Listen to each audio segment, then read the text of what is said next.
Topic. I want to lose weight. What cardio routine should I do?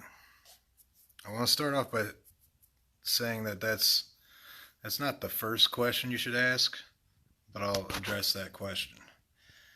The cardio routine just depends on where you are with your fitness. Okay, if uh, if you've been sitting on the couch, you haven't trained in a decade, then just start small. Go outside, run a block, walk a block, run a block, walk a block. You know, as you build up, you want to build up to about, if you're talking about jogging, a 2 to 3 mile jog on average is what you want to be able to pull out of your back pocket on any given day. I want to go for a run. 2 to 3 miles is plenty. You can do what you need to do with a run in 2 to 3 miles. You can get your heart rate up. Trick question: lift weights. That's true. There, Candy has a point there.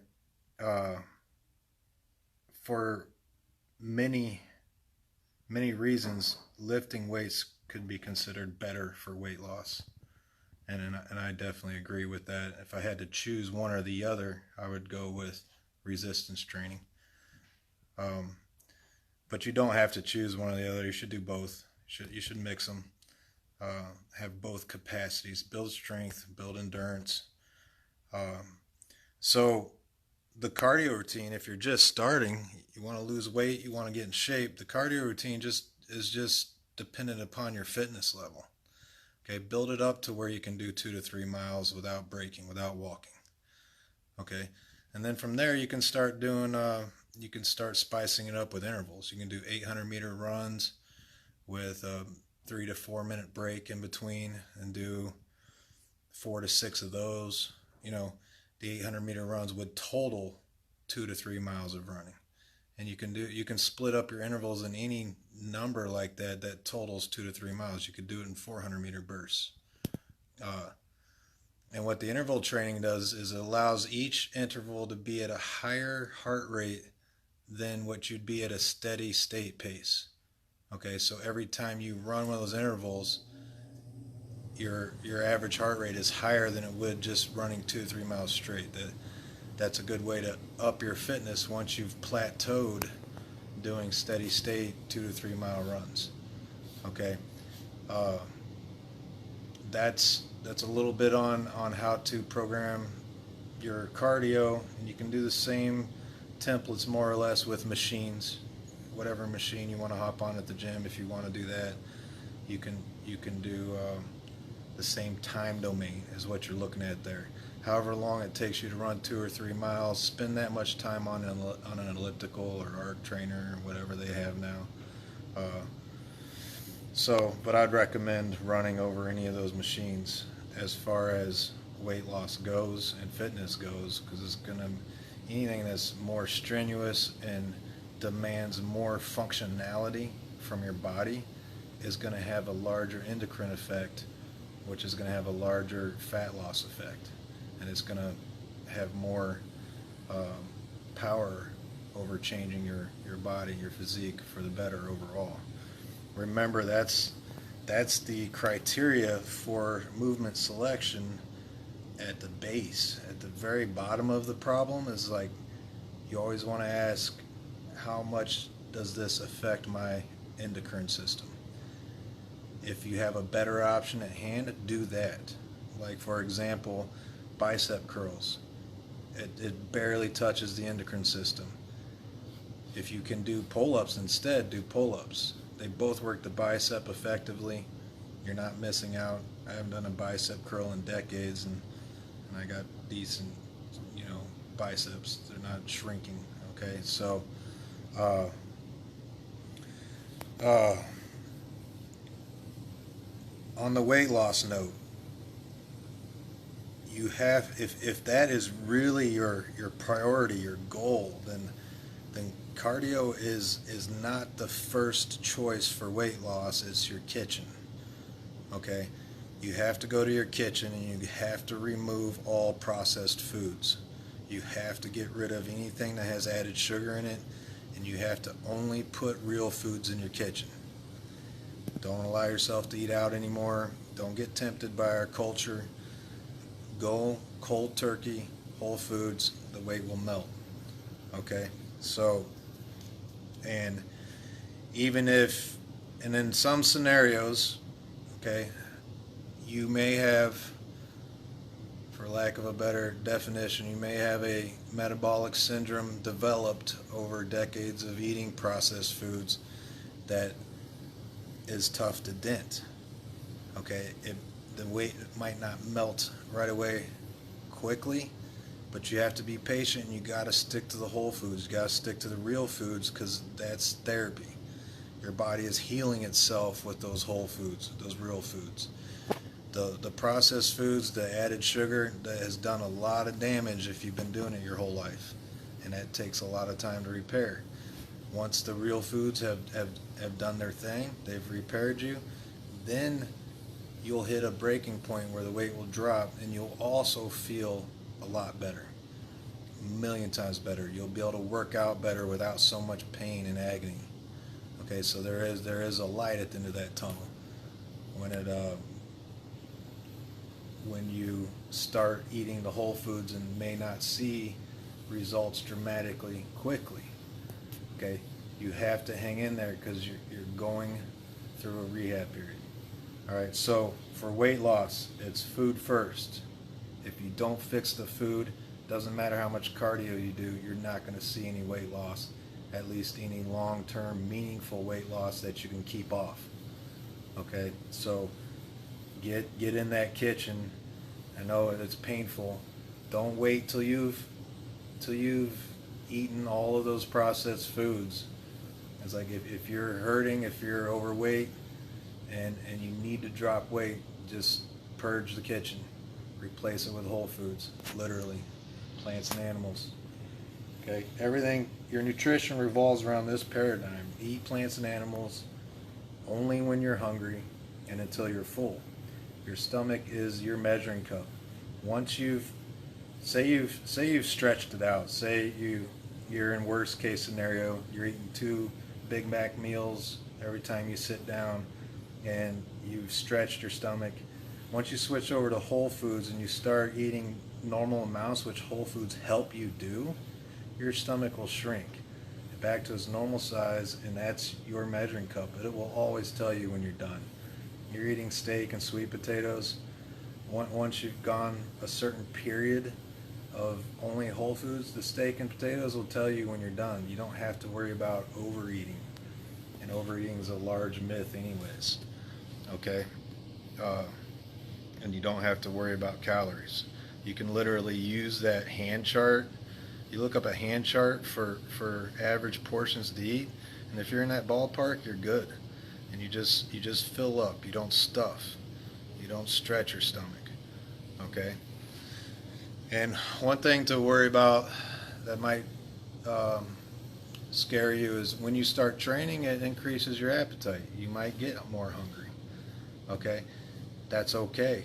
When you're hungry, put whole foods in the stomach. That's your body saying it needs to make repairs. Because when you first start training, you're gonna do damage. Your muscles are gonna be sore, and your body needs nutrients to make those repairs. Needs nutrients to restore your nervous system. All right, you can't recover from workouts off of thin air. You need good foods. Okay, so to recap again, weight loss, step 1, purge the kitchen, get rid of the processed foods and the added sugars. Step 2, put a fitness routine in plan. And your fitness routine is not revolving around cheesy fat burning workouts. Your fitness routine revolves around keeping you functional and turning you into an ass kicker that can go out and chop a tree down and turn it into logs without having a heart attack. Okay, turning it into firewood. You can do whatever you want, whenever you want. All right, that means you're doing functional, important, foundational movements like squats, deadlift, bench, cleans, presses, pull-ups, running, jumping, compound movements, use multi joints. All right, so uh, think function, think performance when training, think fuel, think clean, real foods when you're eating, and then your fat percentage will take care of itself. You'll be lean and you'll look good, and you won't fall into the traps of yo-yoing because you try to crash diet without good fitness, or turning into skinny fat because once again you did some type of crash diet without fitness, you know, some caloric deficit crap where you're starving yourself. Don't get me started on that calorie mumbo jumbo. It's completely unnecessary. Cheesy fat burning workouts. Thought that was funny. Okay, I got jokes. So that's my spiel for that question. If you guys, a couple of you guys are still in here, if you have any questions, throw them at me now. About to wrap this up. Hi Angie. Glad to see you in here. Did I miss any questions while I was ranting? These live sessions are always Q&As for you guys. So don't be afraid to throw a question out there, especially because your questions can help other people. So don't be shy. Also, might remind me of something I forgot too. So, any guidance on how late at night to eat versus going without dinner so many hours before bedtime? Your body doesn't care when you eat, as long as you're fueled.